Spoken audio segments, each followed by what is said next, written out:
지난 주간에 이제 설교에 대한 요청을 듣고 또 이제 지난 금요일에는 또 오후 예배에 대한 말씀을 듣고 이제 어떤 말씀을 전할까 생각했는데 오늘 이 본문이 제 마음에 이렇게 강력하게 떠올랐습니다. 그래서 원래 이 말씀을 오후 예배 때 전하려고 그랬어요. 오전에는 영적 전쟁과 기도라는 주제를 하고, 근데 오늘 세계로교회 와서 아침에 기도하는데 하나님께 제 마음이 좀 바뀌었어요. 이 말씀을 오전에 전하면 좋겠다. 그래서 오후에 계획했던 말씀을 오전에 전합니다. 여러분들이 이 제목은 다 같이 한 목소리로 읽습니다. 시작.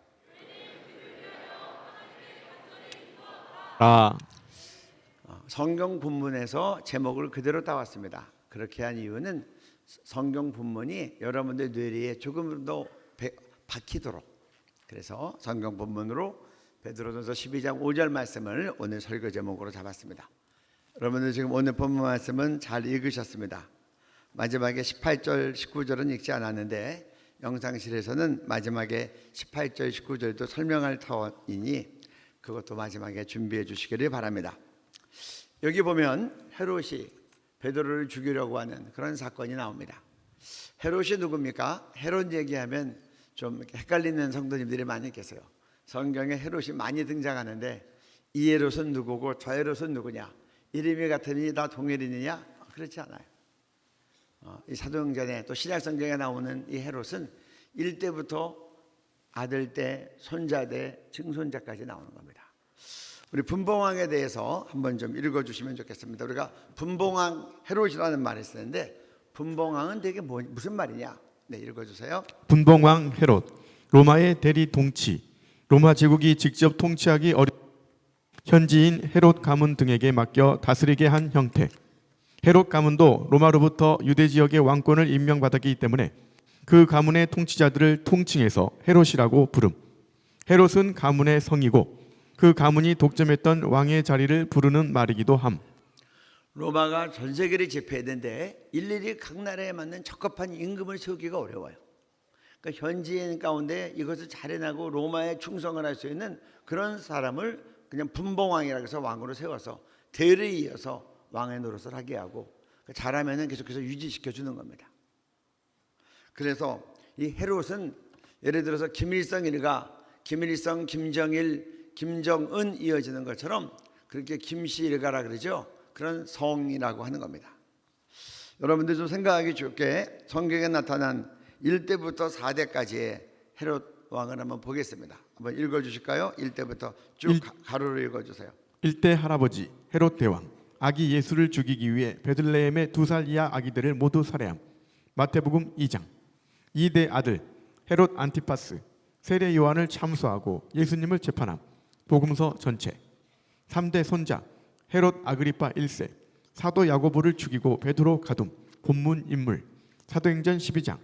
4대 증손자 헤롯 아그리파 2세, 사도 바울의 재판 변론 들었음. 사도행전 25, 26장. 이렇게 성경에 보면 헤롯 1대부터 4대까지가 쫙 나와요. 근데 쉽게 알아볼 수 있는 건 이 집은 정말 대표적인 적그리스도의 집안이다. 아기 예수 태어났다는 말을 듣고 자기의 왕위를 빼앗을까 봐 그 갓 낳은 예수 죽이려고 베들레헴에 있는 2살 미만의 아이를 다 죽여버린 거예요. 그리고 2대는 세례 요한을 죽였어요. 그리고 예수님을 심판해서 예수님의 십자가 사건에 다 동조한 인물이고, 그리고 3대가 오늘 본문에 나오는 사람이에요. 그 당시 교회 지도자인 야고보를 죽였더니 유대인들이 막 좋아해. 그러니까 민심을 더 얻기 위해서 이번에는 베드로까지 잡아서 죽이려고 하는 그런 상황이 오늘 본문에 나와 있는 상황이에요. 우리 본문에 그 다음 읽어주시기 바랍니다. 2절 3절입니다. 요한의 형제 야고보를 칼로 죽이니 유대인들이 이 일을 기뻐하는 것을 보고 베드로도 잡으려 죽이려 할세. 옳고 그름이 아니라 인기를 얻기 위해 교회를 핍박하고 교회 지도자를 죽이려는 헤롯. 여호와께서 영원히 앉으시며 심판을 위하여 보좌를 준비하셨도다. 공의로 세계를 심판하시며 정직으로 만민에게 판결을 내리시리로다. 세상에 교회 지도자를 죽이고 국민들이 더 좋아한다고 또 베드로까지 죽이려고 하는 게 그게 공의롭습니까? 지금 이 헤롯 이 아그레파는 로마로부터 계속해서 이 인정을 받아서 왕위를 계속해서 이어나가야 되니까 민심이 이반되면 안 돼요.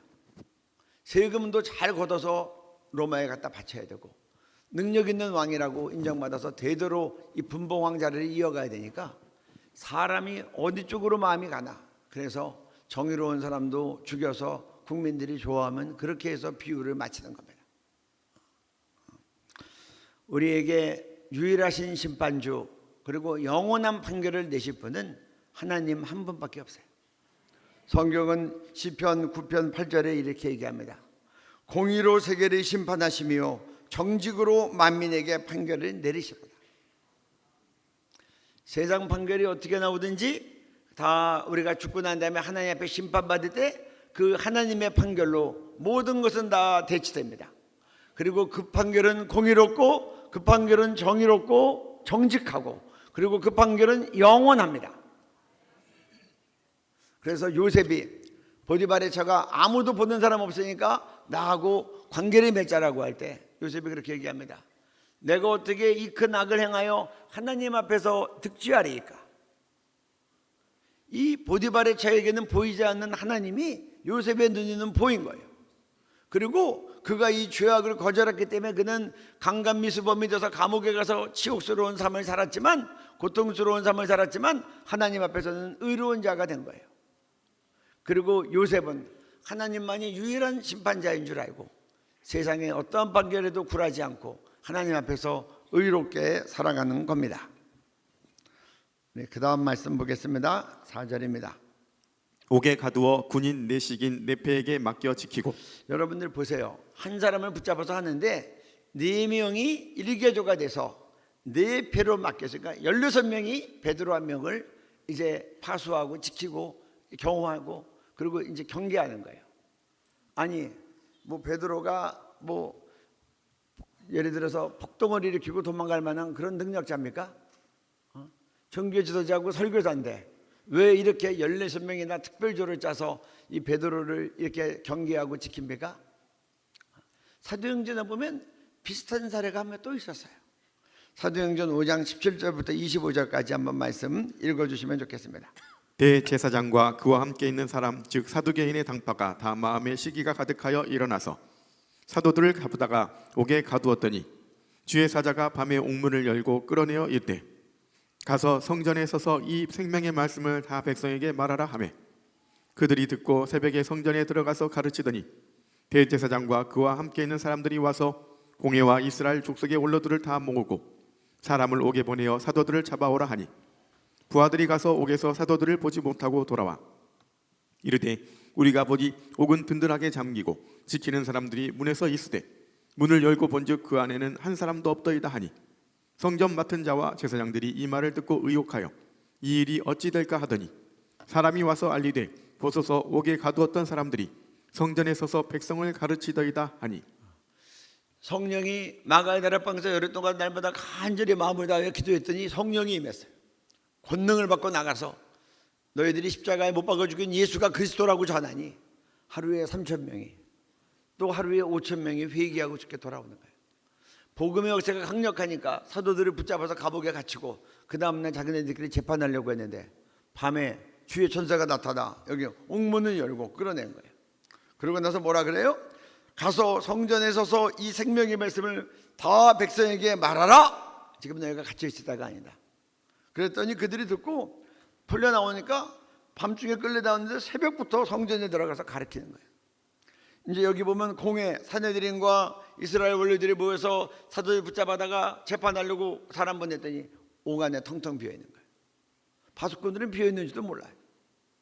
이게 어떻게 된 거냐 그랬더니 바깥에서 지금 설교하고 있는데요. 그렇게 얘기하는 거예요. 이런 전력이 있었기 때문에 이번에 또 이들 탈출하면 안 되겠다라고 생각을 해서 그런지 이제는 4명씩 조를 짜서 16명이 베드로 하나를 지키는 겁니다.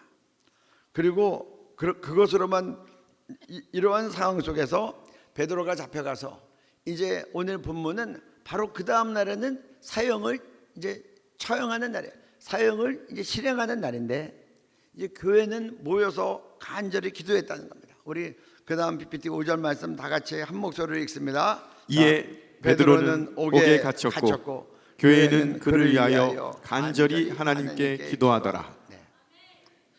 이게 지금 오늘 본문 말씀이고 오늘 설교의 제목입니다. 이래서 베드로가 또 갇혀 들어갔고 이제 내일은 처형일로 알려져 있는데 교회는 어떻게 했어요? 그를 위하여 간절히 하나님께 기도하더라. 여기에 간절이라는 원어가 액테누스라는 말이에요. 근데 이 말이 또 다른 곳에서 쓰여요. 누가복음 22장 44절. 우리 밑에 있는 누가복음 22장 44절 다 같이 한 목소리로 읽을까요? 자, 시작. 예수께서 힘쓰고 애써 더욱 간절히 기도하시니 땀이 땅에 떨어지는 핏방울 같이 되더라.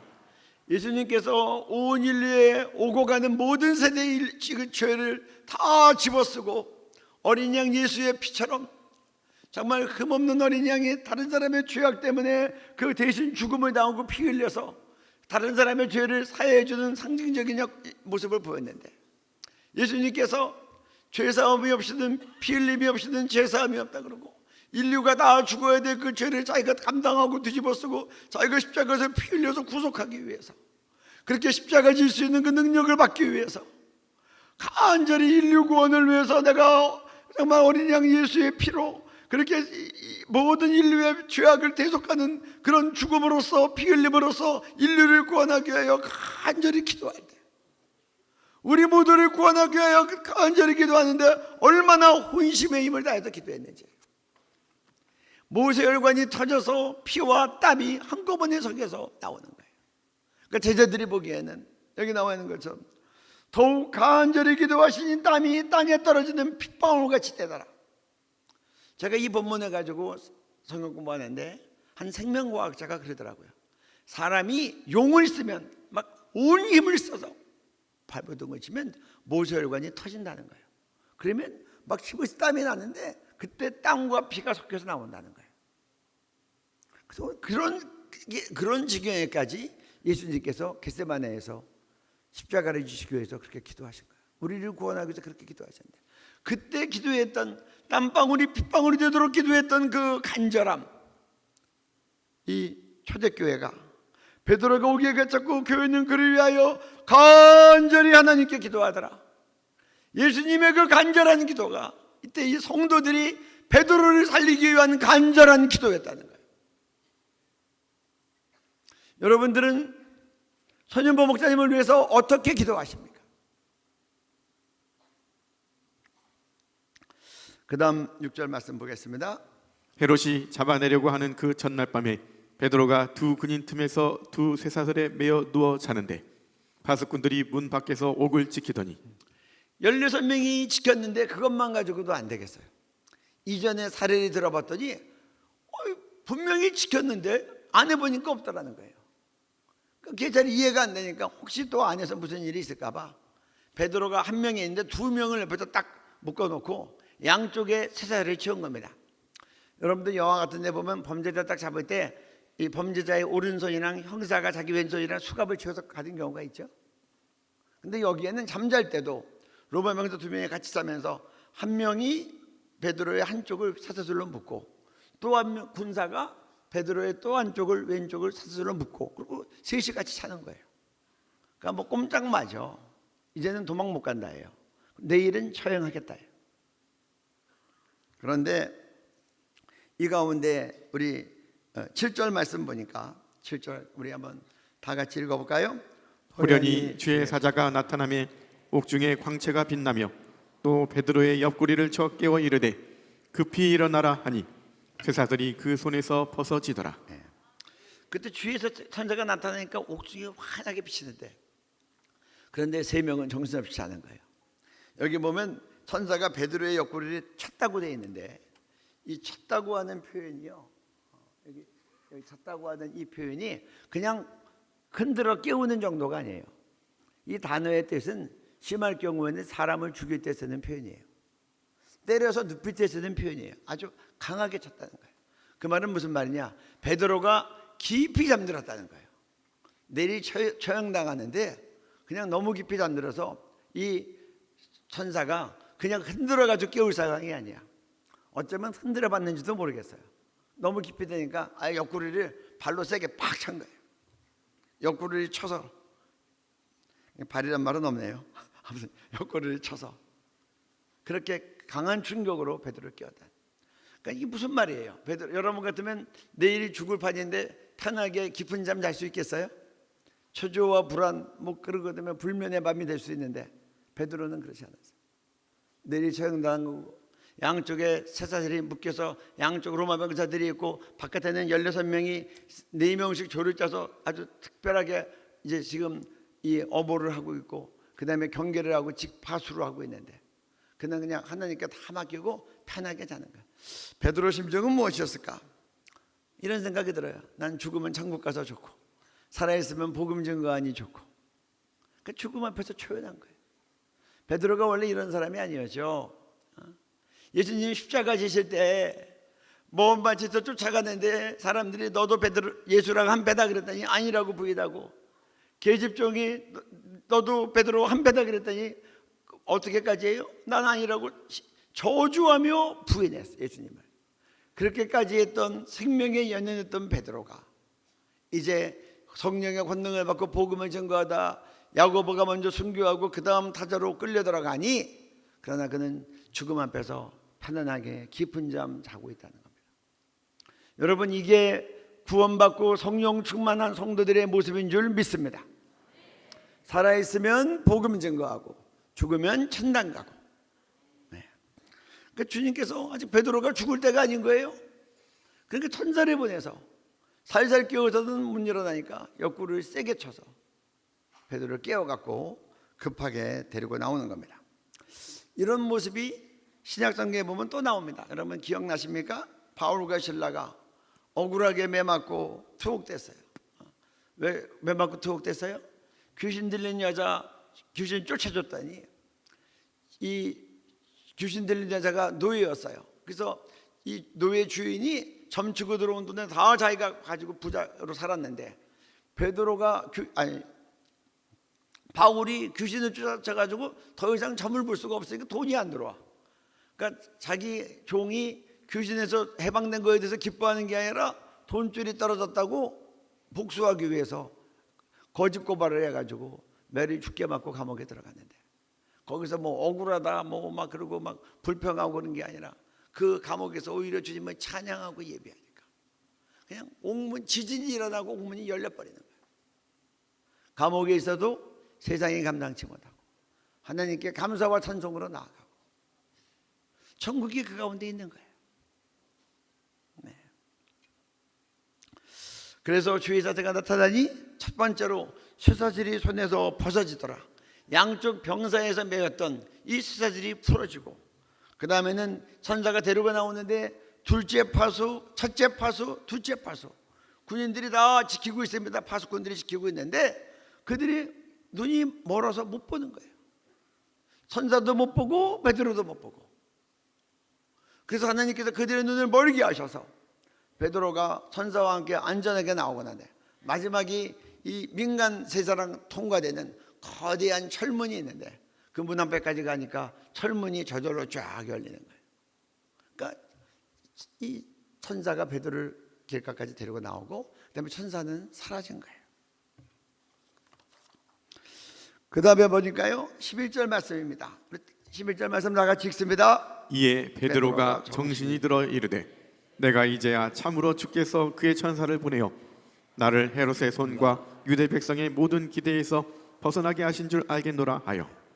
그러니까 뭐 베드로도 정신이 없었어요. 잠자고 있는데 갑자기 옆구리를 꽉 쳐가지고 깼더니 갑자기 천사가 나오라고 하는 거예요. 수사들이 갑자기 풀어지고 천사 따라 나왔더니 경계하는 군인들이 지키고 있는데 지나갔는데 못 봐. 첫 번째 경계를 통과하고 두 번째 경계를 통과하고 그리고 갑자기 마지막 철문이 세상으로 나가는 문이 있는데 그게 저절로 밤중에 확 열려. 그러니까 환상 보는 건가? 생신가 꿈인가? 환상인가? 그렇게 하고 있는데 천사가 떠나고 나니 정신이 드는 거예요. 그러면서 베드로가 어떻게 해요? 추록하면 어디로 갑니까? 자기 집으로 가요. 그 밤중에 베드로가 우리 이 마가라고 하는 요한의 어머니 마리아의 집으로 갑니다. 우리 12절 말씀 한번 보겠습니다. 깨닫고 마가라 하는 요한의 어머니 마리아의 집에 가니 여러 사람이 거기에 모여 기도하고 있더라. 근데 그 11절에 보니까 이렇게 한 것은 하나님에 대해서 꺼낸 악한 왕의 계획을, 또 이것을 다 기대하고 좋아하는 이 국민들의 악한 마음에 기대에서 벗어나게 하려고 했다. 하나님은 악한 자의 계획을 그대로 다 진행하도록 봐두시는 분이 아니에요. 하나님은 개입하셔서 악한 자의 손에서 의인을 건지시고, 잘못된 기대가 있다면 그것들이 멈춰지게 하고, 하나님의 살아계심과 하나님의 역사에 개입하심을 보여주시는 거예요. 그때 베드로가 나와서 찾아간 것이 마가라는 요한의 어머니 마리아의 집에 가니, 그러니까 이 마가 요한의 이 집이 아주 넓고 컸다 그래요. 그러니까 여기서 모여서 밤마다 기도하는 거예요. 이 베드로가 사실은 언제 나올지 모르고 이들은 날마다 모여서 기도했을 텐데, 베드로가 감옥에서 나오자마자 이 마가 요한의 어머니 마리아의 집으로 갔다는 것은 베드로가 알고 있었다는 거예요. 뭘 알아요? 날마다 거기에서 모여서 기도하고 있는 것을 알았다. 여러분, 초대교회는요 늘 밤마다 모여서 기도하는 그런 공간이 있었고, 그러한 무리들이 있었다는 거예요. 그러니까 베드로가 나왔을 때 요일 따지지 않고 늘 기도하는 그곳에 가서 기도하는 성도들을 처음으로 만난 거예요. 저는 우리 세계력교회가 그렇게 됐으면 좋겠어요. 교회는 그를 위하여 간절히 하나님께 빌더라. 이렇게 중요한 시즌에 날마다 밤마다 모여서 초대교회처럼 마가 요한의 어머니 마리아의 집에 모여서 그 큰 집에 모여서 밤마다 간절히 기도한 것처럼 그런 기도가 진행되기를 바라요.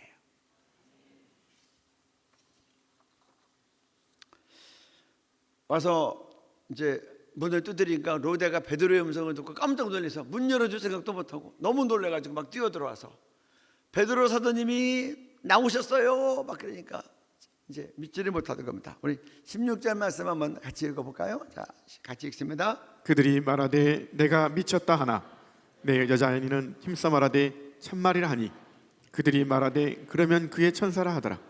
베드로를 보고 놀라는지라. 근데 이제 문 안 열어주니까 베드로가 계속 두들기니까 문을 열었더니 베드로가 실물이 와 있는 거예요.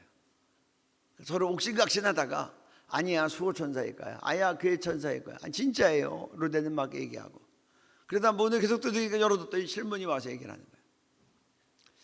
여러분, 우리 초대교회 교인들이 베드로 사도 죽임당하지 않고 살려보내달라고 간절히 기도했겠죠.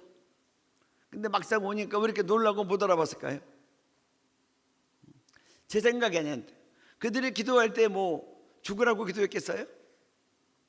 살려달라고 기도했는데 베드로가 살아나온 방법이 자기네들이 예상했던 거하고 너무나 다른 거야. 이 밤중에 풀려나가지고 찾아올 줄은 몰랐겠죠. 그들은 아침에 풀려나서 뭐 갑자기 어떠한 재판의 결과가 어떻게 되고 어쩌고 저쩌고 해서 풀려나면 이렇게 풀려나지 않았을까, 그런 생각을 하지 않았을까 싶어요. 그러니까 그들도 베드로 사도가 풀려나기를 기도했지만 이렇게 한밤중에 감쪽같이 나오셔가지고 자기 앞에 올 줄은 예상을 못했을 거예요. 그러니까 베드로가 왔다는 것을 믿지 못하고 아마 천사일 거야 그런 말 하는 거예요.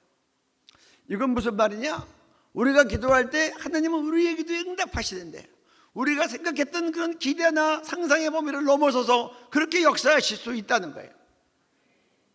하나님은 제한이 없고 하나님의 지혜는 끝이 없으시고 능력은 끝이 없으셔서 우리의 상상과 계획과 이성과 합리적인 어떤 예측을 넘어서는 하나님의 놀라운 방법과 구출과 기적의 역사가 우리 가운데 일어난다고 하는 거예요. 그러니까 모든 구원의 방법과 역사는 주님께 맡기고 우리는 마땅히 기도해야 될 일이에요. 이제 베드로가 그렇게 얘기합니다. 17절에 와서 우리 17절 말씀 같이 읽습니다. 베드로가 그들에게 손짓하여 조용하게 하고 주께서 자기를 이끌어 옥에서 나오게 하던 일을 말하고 또 야고보와 형제들에게 이 말을 전하라 하고 떠나 다른 곳으로 가니라. 밤인데 마가 요한의 어머니의 집이 컸다 그래요. 많은 사람들이 모여서 기도하는데 막 소동치고 막 거기서 막 춤추고 그러면 밤에 또 소란스럽겠죠. 주변 사람들도 막 이제 복잡해지겠죠. 그 사람을 진정시킨 거예요. 그러고 나서 하나님이 행하신 일을 증언한 거예요. 그리고 베드로는 마음에 내가 이제 다시 성전으로 돌아가면 나 때문에 또 잡으러 오면 교회가 어렵겠다 생각을 했는지 지도자인 야고보와 그 형제들에게 지도부에게 이 내용을 전달하고 하고, 그리고 그는 떠나 다른 곳으로 가니. 그래서 이때부터 베드로가 순회 선교를 하기 시작하는 거예요. 그래서 베드로가 초록했을 때 첫 번째로 한 것, 이걸 밤마다 모여서 간절히 기도하는 그 무리들에게 이 모든 행했던 일을 증언함으로 하나님께 영광을 돌리는 거예요. 두 번째로는 교회 지도부가 이러한 상황을 알고 바르게 교회를 운영하고 대처하도록 그렇게 지침을 드리는 거예요. 그리고 그는 이제 이 핍박의 시즌이 왔으니 사도들이 예루살렘을 떠나서 본격적으로 이제 세상을 향해서 나가는 거예요. 주님은 그렇게 얘기하셨어요. 오직 성령이 너희에게 임하시면 너희가 권능을 받고 예루살렘과 온 유대와 사마리아와 땅끝까지 이르러 내 증인이 되리라. 예루살렘에 핍박이 오는 이유가 여러 가지가 있지만 그 가운데 한 가지는 이제 사도들도 복음을 들고 세계로 나가라는 거예요. 스데반 순교 이후에 많은 사람들이 사마리아까지 복음 전거하기 시작했는데 이제 사마리아까지만도 아니고 사도들은 남아있었는데 사도들도 이제 나가라고 하는 거예요. 여러분, 우리에게 핍박과 환란이 올 때 하나님은 그 가운데서 또 다른 시즌을 열어가십니다. 새로운 차원의 주님의 뜻을 이루어 나가기 시작하는 거예요. 하나님의 뜻은 사도들이 예루살렘에만 있지 않기를 원하고 이제 세계를 향하여 이 복음의 핵심적인 불덩어리들이 나가기를 원하는 거예요. 그래서 그때부터 사도들이 다 복음을 들고 나가서 전승에 의하면 사도 요한은 반모섬에서 돌아가셨지만 나머지 사도들은 다 땅끝까지 나아가 순교하신 겁니다.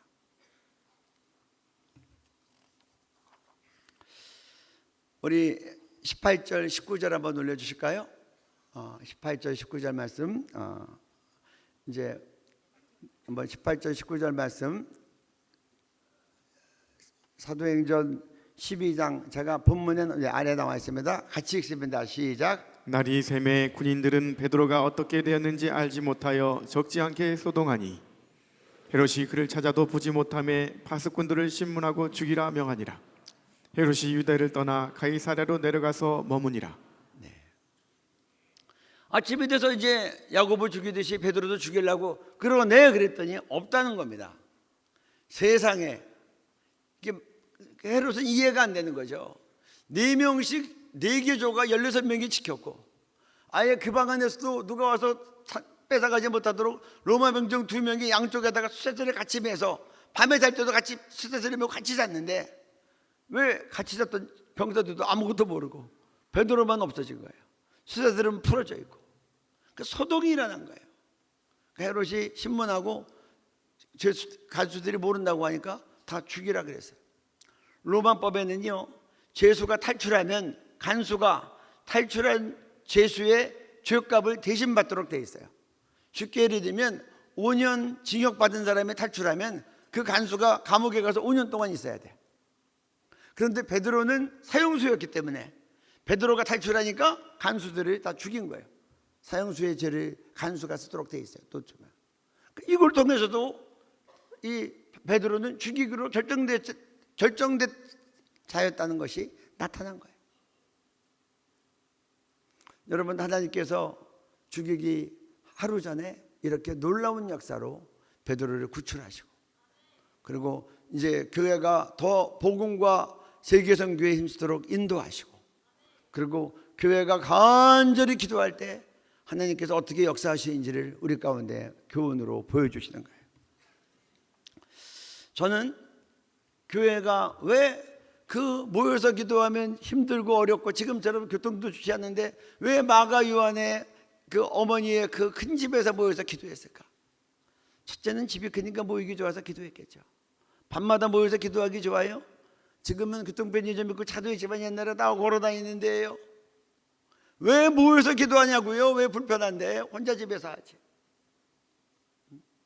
마태복음 18장 18절과 19절 말씀 같이 읽습니다. 시작. 진실로 너희에게 이르노니 무엇이든지 너희가 땅에서 매면 하늘에서도 매일 것이요 무엇이든지 땅에서 풀면 하늘에서도 풀리리라. 진실로 다시 너희에게 이르노니 너희 중에 두 사람이 땅에서 합심하여 무엇이든지 구하면 하늘에 계신 내 아버지께서 그들을 위하여 이루게 하시리라. 오늘 그렇게 얘기해요. 너희들이, 바꿔 말하면 성도들입니다. 바로 우리 세계력교회 성도들이, 한국교회 성도들이, 너희가 무엇이든지 땅에서 묶으면 영계에서도 하늘에서도 묶인다는 거예요. 너희가 땅에서 풀면 하늘에서도 영계에서도 풀린다는 거예요. 그러면서 뭐라 그래요? 너희 중에 두 사람이 땅에서 합심하여 무엇이든지 구하면 하늘에 계신 내 아버지께서 기도하는 그들을 위하여 이루시리라. 왜 두 명의 기도가 중요합니까? 두 명의 기도부터는 교회의 기도가 되는 거예요. 여러분, 이 예배당은, 이거는 교회가 아니라 예배당이에요. 그리고 교회는 성도들의 모임, 성도들의 연합, 성도들의 함께함, 이게 교회인 거예요. 그 두 사람, 그래서 북한은 예배당은 없지만 교회는 있어요. 그래서 우리가 지역교회라고 하는 거예요. 예배당이 없어도 동굴에서 만나고, 예배당이 없어도 집에서 은밀히 만나고, 그리고 예배당이 없어도 사람들 안 보이는 눈 안 띄는 데 가서 몰래 모여서 예배를 드리니까 우리는 거기에 교회가 있다고 하는 거예요.